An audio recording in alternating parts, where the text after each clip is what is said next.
Parentes na empresa. Por que não ter parentes na empresa? Empresários que iniciam sua jornada ali, às vezes com capital um pouco restrito, ou por uma oportunidade, por alguma situação que aconteceu naquele momento e ele precisa de alguém muito rápido.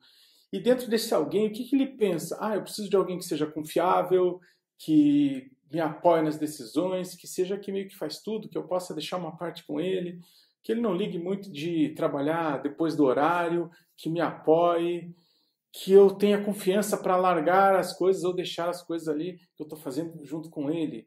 E onde é que encontra isso tudo? Olha, o primeiro pensamento é um parente, algum amigo.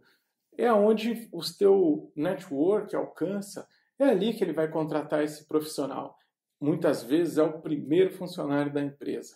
Em outras situações, às vezes lá, pela própria admiração que o empresário causa na família, nos familiares, você está lá num evento, alguma coisa, ou recebe uma ligação daquela tia querida que apoiou ele quando ele era criança, quando ele era rebelde ainda na juventude, e ela diz assim, contrata lá o seu primo, contrata lá a sua prima, dá uma oportunidade, é o primeiro emprego, ela está precisando, eu sei que ela vai te ajudar. E aí, irresistivelmente, diz sim, acaba contratando desta forma. E vamos admitir, logo mais à frente, essa não é a forma mais convencional de se fazer as coisas, mas inicialmente é o que acaba sendo mais fácil, mais dinâmico, resolve o problema muito rápido. Eu vou compartilhar um case com você de funcionário dentro da empresa. Numa determinada situação, eu tive uma oportunidade de ser contratado por um grande empresário, um cara muito bacana, um senhor grandão, assim, de cara meio apática, mas um cara muito bacana. A empresa dele estava crescendo e ele estava com alguns problemas nesse negócio. Ele já tinha lá 40 funcionários, tinha um faturamento muito bom dentro da empresa, mas ela deu aquela estagnada, assim, de que ela parou e não estava indo muito para frente. E aí ele chegou para mim e disse assim, eu tenho 2 problemas. O primeiro problema é que essa estrutura que ele montou ali com o passar do tempo, de praticamente 40 funcionários, não tinha exatamente uma direção de trabalho. Cada um foi entrando nesse sistema conforme a necessidade, e dentro dessa necessidade cada um foi praticamente desenvolvendo a sua própria metodologia de trabalho, dentro daquilo que ele achava que era melhor, e foi implantando. Mas o que aconteceu? Alguns funcionários puxavam para um lado, outros puxavam para outro, e para eles, dentro de tudo aquilo ali, estava tudo bem. Mas no final, olhando de fora, e para esse diretor, para esse proprietário, era muito claro que tinha um turbilhão de problemas, um monte de situações que se repetiam a cada dia e que não conseguia muito resolver internamente. E ele resolveu optar por uma ajuda profissional. O segundo motivo que levou ele a tomar essa decisão também foi por causa da saúde. Ele já não conseguia, ele não tinha tempo nem de ir no banheiro. Estava com problema na bexiga, problema nos rins. E ainda tinha que optar ainda, às vezes até, que qual copo de cafezinho que comprava para a empresa. Eu estou falando daqueles copos descartáveis. Então, eu tinha esse absurdo de decisões centralizadas dentro dele. Bom, aceitei o desafio e lá fomos nós iniciar esse trabalho. Nesse tipo de situação, eu até vou te dar um alerta. Precisa tomar muito cuidado por causa dos fatores culturais. O fator cultural existe em toda a empresa, não só nas empresas que iniciam com essa base familiar. Nas empresas também, nas multinacionais, existe ali uma forma de socialização dos funcionários, das pessoas, olhando mais pelo sentido de pessoas mesmo, daquilo que elas estão habituadas a fazer no seu dia a dia. Olhando por essa situação, cada alteração mexe diretamente com a vida de um indivíduo. E nós, por natureza, não gostamos muito de mudanças. A gente só muda quando é muito necessário. Todos nós tendemos a procurar uma zona de conforto. Só que zona de conforto não promove crescimento. Então, como foi pedido uma mudança rápida na empresa, logo, algumas pessoas foram mudadas de setor, algumas funções foram extintas, algumas formas de se fazer as coisas foram alteradas, o que já era de se esperar causou algum desconforto para essas pessoas. Mas em um determinado momento lá, que já estávamos em andamento, há aproximadamente uns 45 dias, 60 dias dessas mudanças terem iniciado, eu percebi que o clima ficou além do normal, que as coisas ficaram bem complicadas mesmo. Como foi pedido uma mudança rápida, e mudança rápida muitas vezes traz consequências, porque tudo precisa de um certo tempo, mas nesse caso, por estar envolvido até uma situação de saúde dessa pessoa que tinha ali centralizado todas as ações dentro de si, que não podia ser afastada, não podia parar para fazer um tratamento, porque como ia ficar a empresa? Começamos a fazer lá algumas mudanças, e aí sentava lá com as pessoas, conversava com elas, explicava qual era o roteiro, o que vai ser feito, que era uma melhoria da empresa, todo mundo concordava, sorria, dizia que ia fazer, mas daqui a pouco não se fazia. Você tinha que retornar no mesmo ponto para fazer de novo. E aí aquela situação começou a ficar meio que conflitante. Aí eu precisei usar muito do apoio e da pressão do proprietário da empresa para fazer coisas que já poderiam estar acontecendo.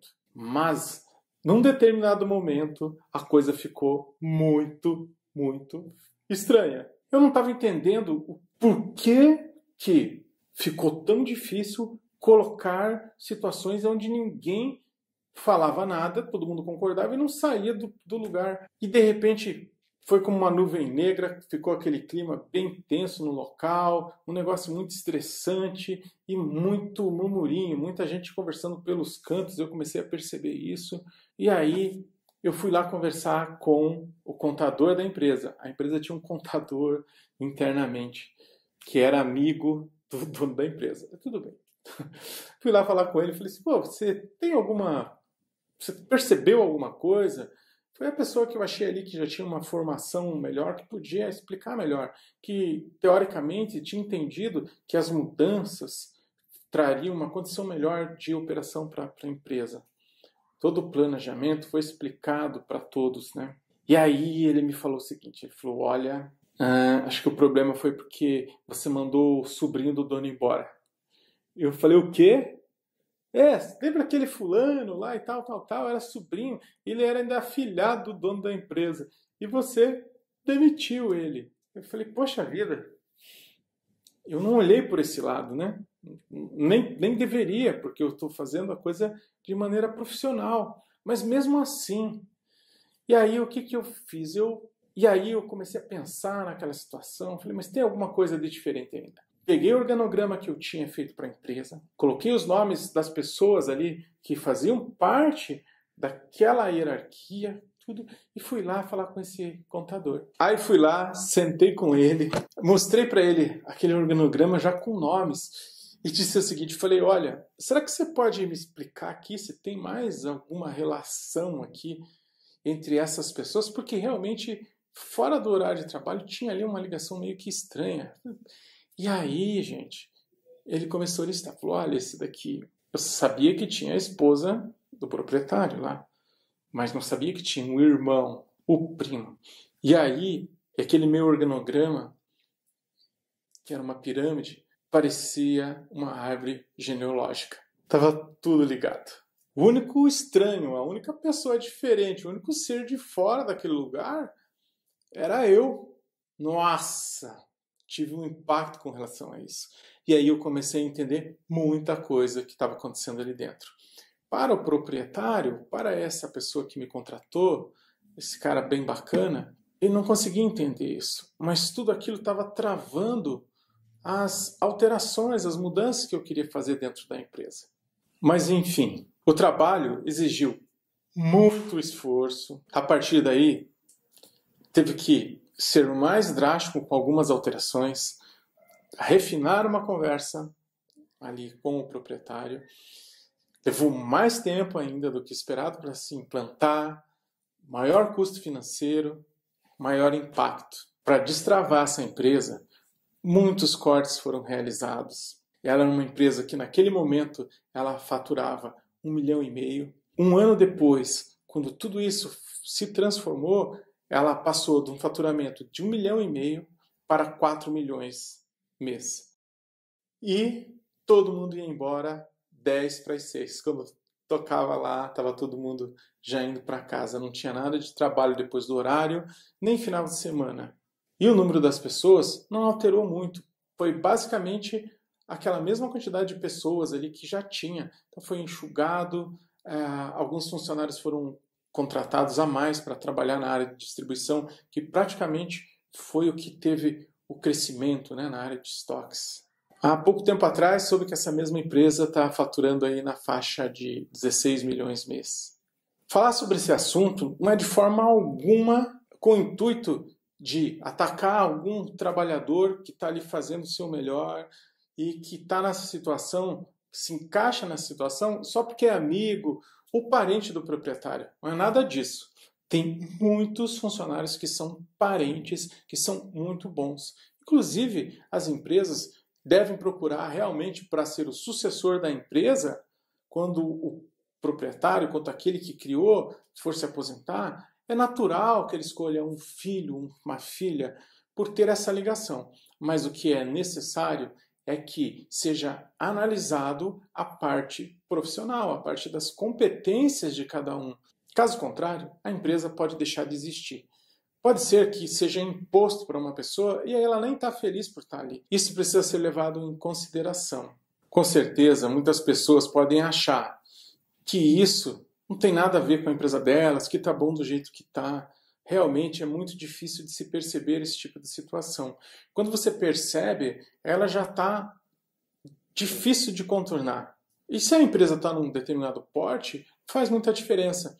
Mas se planeja-se que a empresa cresça, que ela tome um volume, isso sim é um fator que tem que ser considerado. Uma outra forma, às vezes, de ser encarada pelas pessoas, que mexer nisso parece mexer num vespeiro. Porque pode causar problemas de família, pode desagradar, às vezes, a esposa do proprietário, pode desagradar uma tia, um tio, pode ficar insatisfeito, pode gerar lá uma confusão. Só que essas confusões, elas foram geradas por ter feito uma contratação com a melhor das boas intenções, mas que a pessoa não desenvolveu aquilo que precisava desenvolver dentro de uma área, dentro de um setor. Só isso que pode causar isso. E aí tem algumas coisas que fazem assim, vai dar briga na família, como que eu vou mandar meu parente embora, a família vai se desfazer, eu vou ficar mal falado na família, vou ficar de ruim, e às vezes até o ego, porque você era a pessoa, né? Aquela pessoa muito bem vista, e de repente agora cometeu uma injustiça, porque o fulano está triste, porque para ele era a vida dele, e agora olha que você impactou na vida dele, e agora se ele não encontrar outro emprego, você já tem que, olha aqui, abacaxi. Você pode até estar falando tudo isso, mas esse é um problema causado no início e que precisa ser resolvido. E como que faz para superar todos esses obstáculos? Como é que faz implanta essa nova visão dentro da empresa e faz essas mudanças e alterações que são necessárias e às vezes até dispensando algumas pessoas? Bom, tem que ter um planejamento muito assertivo de onde se quer chegar, entender realmente por que aquelas áreas ou aquelas pessoas não estão conseguindo realizar o trabalho daquele local e como que vai ser feito isso. Tem que planejar para a empresa inteira. O outro ponto que vai dizer se isso vai ter sucesso ou não é o sponsor. O sponsor é uma pessoa dentro da empresa que tem força, que tem poder, que se apoiar é muito difícil que alguém retorne isso para trás. Precisa ter alguém de poder, porque essas mudanças não são fáceis. Elas podem até parecer que começam fáceis, mas e na hora de executar? Na hora que você fez uma, duas vezes, que começa a passar por aquela situação estressante, como é que faz? Precisa ter esse sponsor. Então, planejar certinho, observar, mostrar o resultado que vai atingir quando isso for feito. E realmente, à medida que essas alterações forem acontecendo, tem que acontecer uma mudança, uma melhora dentro dos setores, saber que o impacto inicial é muito difícil, que vai ter uma resistência cultural, sendo por familiares ou não, sendo por pessoas dentro da empresa, ou pessoas às vezes que começam a se apoiar naqueles familiares para conseguir o quê? se defender dentro daquele ambiente de trabalho, não ser mandado embora, ser bem visto, que não começaram naquele momento, sempre alertando sobre aquelas complicações pessoais que não começaram naquele momento, mas que são necessárias para o desenvolvimento e crescimento da empresa. E que tudo isso vai passar. E aí sim a empresa vai ficar mais forte, mais robusta, mais profissional. Um problema que muitas vezes é causado ali por causa dessa situação, que talvez você já tenha se percebido, como que eu vou dar um feedback para um parente meu? Porque eu conheço, porque ele vai ficar nervoso, porque ele vai se magoar, mas às vezes começa a fazer uma sequência de problemas. E como que eu vou fazer para dar um feedback para um parente meu? Às vezes, aquela pessoa, ela tem já um formato já mais ranzinza, ou já tem um gênio um pouco mais difícil, e você sabe que se falar para ela que ela fez alguma coisa de errado, ela pode não gostar, pode ficar satisfeita, já gera lá uma cara feia. Às vezes até a mulher ou o marido já cria aquela situação meio estranha, né? Como é que vai lidar com essas pessoas? E não só com essas pessoas, com todos esses funcionários que estão ali. Vou te dar uma dica de como que faz para se dar um feedback. Primeiro vamos falar, não deixa acumular um monte de coisas. Se você deixar acumular um monte de situações, aí você chama a pessoa e descarrega tudo aquilo que ela vem fazendo de errado há um tempão. Você teve um prejuízo porque não cancelou aquilo no começo e agora virou aquela bagunça e aí realmente vira até uma discussão, os ânimos se exaltam. E qual a melhor forma de fazer isso? Bom, lá vai, essa é uma dica de ouro. Aprendi no MBA, técnica PVP. Sabe o que é técnica PVP? Vou te explicar. A técnica PVP é pão, vina, pão. Você chama o funcionário lá, para quem não é de Curitiba, podemos falar assim que é pão, salsicha, pão. E como que faz isso? Bom, aconteceu alguma coisa de errado, você pegou aquela situação, chama a pessoa lá no canto, chama lá na tua sala e diz assim, fulano, que trabalho maravilhoso que você está fazendo ali, gostei disso tudo, pega aquele elogio. E aí fala, ó, só que isso aqui não está certo, isso aqui está dando problema, você tem que resolver a situação. Essa outra parte que você está fazendo está muito bom, está excelente. O que você fez? Uma coisa boa, colocou aquela situação que precisava ser colocado e terminou com uma coisa boa. A pessoa sai dali meio assim, perdida, mas ele me falou disso, mas ele me elogiou, ele achou que isso é bom. E aí a pessoa recebeu o recado, provavelmente vai resolver aquilo e os ânimos vão ficar na mesma coisa. Uma dica, preste atenção para falar coisas que realmente são reais. Analisar o trabalho da pessoa e ver o que ela está fazendo realmente de bom e o que não está. Não fique inventando coisas, senão ela vai perceber. Essa é uma técnica de comunicação muito eficiente e que pode ser aprendida e pode ser usada. Tá, e como que eu posso implantar já esse negócio na minha empresa? Como é que eu posso perceber? Como é que eu posso trazer uma melhoria pensando nessa situação aí? E se isso aí está acontecendo mesmo, está travando na minha empresa, como é que eu posso perceber? Olha, pegue uma área da sua empresa que tenha um processo ali que você possa trazer uma melhoria para dentro daquele processo. Mas que melhoria? Faça com que aquele setor, com algumas pessoas, 2, 3, 4, 5 pessoas ali, precisa ter um número mínimo de pessoas, que ele funcione redondinho, que ele funcione perfeito, mas fique em cima desse setor e que ele haja de forma impecável. E aí você vai começar a analisar as interações que esse setor, que esse processo tem com as outras partes da empresa. Você vai analisar pelo lado pessoal. E aí observe, para ver se ele não trava em algum momento. E se ele estiver travando, quem que está causando essa trava? Quais são as pessoas envolvidas? O que está acontecendo? Será que está tendo, às vezes, até um bullying nesse local? Porque, às vezes, acontece isso através de uma liderança informal. E através da melhoria desse setor, você consegue entender, observar os problemas que estão acontecendo de maneira oculta e já fazer novas mudanças. Isso vai desencadear uma série de mudanças dentro da empresa, você pode usar isso como base, que vai trazer grandes melhorias para o seu negócio. Também vai te dar ali uma noção de que funcionários precisam ser trocados às vezes de setor, que funcionários precisam passar por um treinamento, qual o tipo de liderança que tem dentro da sua empresa, se está fazendo diferença isso mesmo, se você precisa tomar essas decisões, ou se não, se está muito bom. Com certeza você vai se surpreender. Muito obrigado por você ter ficado comigo até aqui nesse vídeo. Se você gostou, dê um like, se inscreva no canal e logo que sair um vídeo novo, você já vai ser informado em primeira mão.